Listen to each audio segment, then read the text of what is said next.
Сәлем қыздар және баласының өміріне бейжай қарамайтын аналар. Бүгін біз балада болатын қисық мойын, яғни кривошея туралы айтатын боламыз. Қисық мойын, яғни кривошея қайдан пайда болады қыздар? Қисық мойынның екі түрі бар. Бұл туа біткен және жүре пайда болған. Туа біткен бұл аналарымызда кездесіп жатады, су аздығы, яғни маловодье деп айтып жатамыз. Осындай маловодье кезінде баланың іште дұрыс жатпауынан пайда болады. Ал жүре пайда болған қисық мойындық бұл баланың күтімімен байланысты. Туылғаннан кейінгі баланың басы бізде пластилин сияқты жұмсақ болады. Сол кезде басы қатайғанға дейін баланың басы қай жаққа қарай көбірек жатады, сол жаққа қарай басылып қалады. Осындай нәрселердің әсерінен қисық мойын пайда болып жатады. Бүгін қыздар қисық мойынның алдын алуын және қисық мойын болғаннан кейінгі жасалынатын массаж түрімен бөлісетін боламыз. Қыздар, қисық мойынды болдырмау үшін бала күтіміне аса қатты мән беретін жағдайлар бар. Бұл жерде баланы емізген кезде кезегімен, бір кезде оң жағымен, бір кезде сол жағымен кезек-кезек емізуіміз қажет.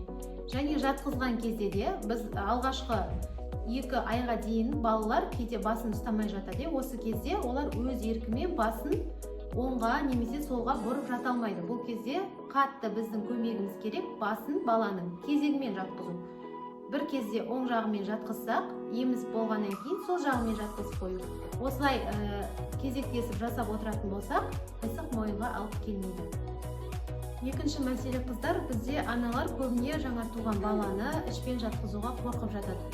Бұл жерде ешқандай да қорқудың қажеті жоқ, өйткені бала өмірге келгеннен кейін бірінші, екінші күннен бастап ішпен жатып дағдылану керек.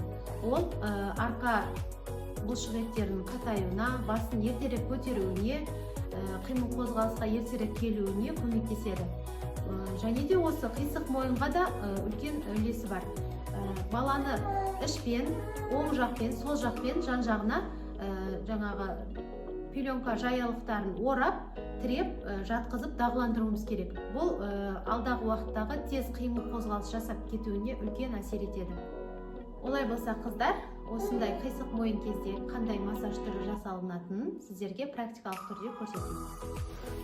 Қолымызды әдемілеп майлап, баланы арқасымен жатқызып, мойын аймағын әдемілеп қыздырамыз қыздар. Сипалап, уқалап, міндетті түрде 5-6 реттен әр жағынан сипалап қыздырамыз. Қыздыру міндетті түрде, өйткені дене қызбаса, біз мойынды созатын болсақ, баланың денесін ауыртып аламыз. Сондықтан массажға бірінші сипалау, уқалау арқылы дайындаймыз.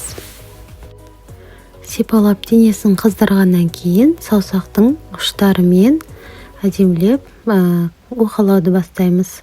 2 құлақ астындағы бұлшық еттерін босаңсытамыз. Жаймен ғана қатты жасауға болмайды. Жаймен ғана 2 құлақтың астын, мойынның астын қоса саусақтың ұштарымен уқалап шығамыз. Мойын аймағын қыздырып болғаннан кейін баланың басын бір жаққа қарай бұрып, құлақ артымен, мойнымен қоса жағымен иыққа қарай тартып уқалаймыз қыздар. Бірінші оң жағын 5-6 рет, одан кейін сол жағын 5-6 рет осы видеодағыдай жасаймыз.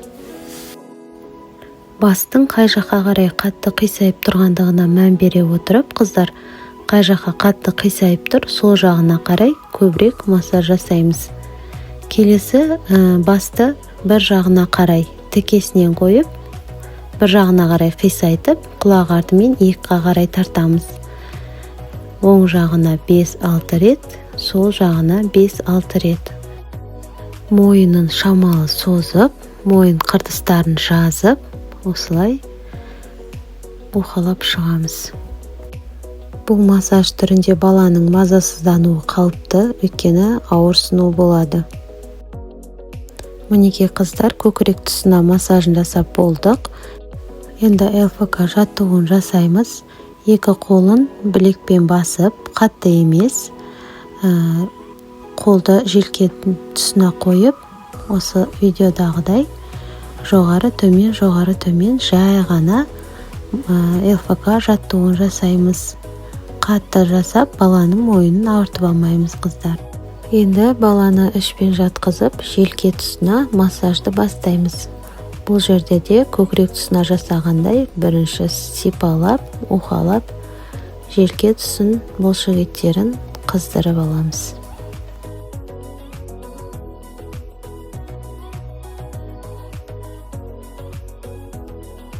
Қыздырып алғаннан кейін баланың басын бір жаққа қарай тағы да созып, құлақтың артындағы бұлшық еттерді жаймендеп сипалап массаж жасаймыз.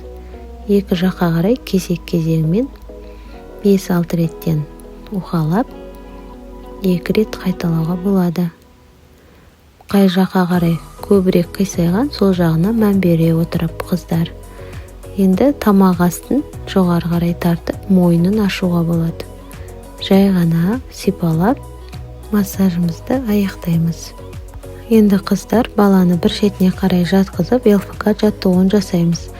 Басын ұстап, жоғары төмен видеодағыдай көрсеткендей екі жағына осылай ЛФК жаттығуын жасаймыз. Байқаймыз қыздар, мойнын ауыртып алмаймыз. Қыздар осылай топтың үстінде де ЛФК жаттығуын жасасақ болады. Бала өзін мойнын ұстай алады осы кезде. Бұл бізге үлкен көмек. Массажымызға эффект беретін жаттығу. Баланың қай жақ мойны қисық, сол жағын үстіне қарай жібереміз. Мінекей балаға массажды ЛФК жаттығуларын жасап болдық. Баланы міндетті түрде жылы ұстаймыз қыздар. Одан кейін осы массаждың 10 күнге дейін жасалуын қамтамасыз етуіміз керек. Өйткені бір күн жасап, екінші күн жасамай қоюға болмайды. Ол кезде ауырсынулар көп болады балада.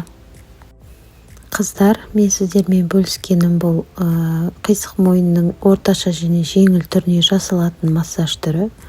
Ауырлау түрі болатын болса, мамандарға жүгінгендеріңіз дұрыс болады.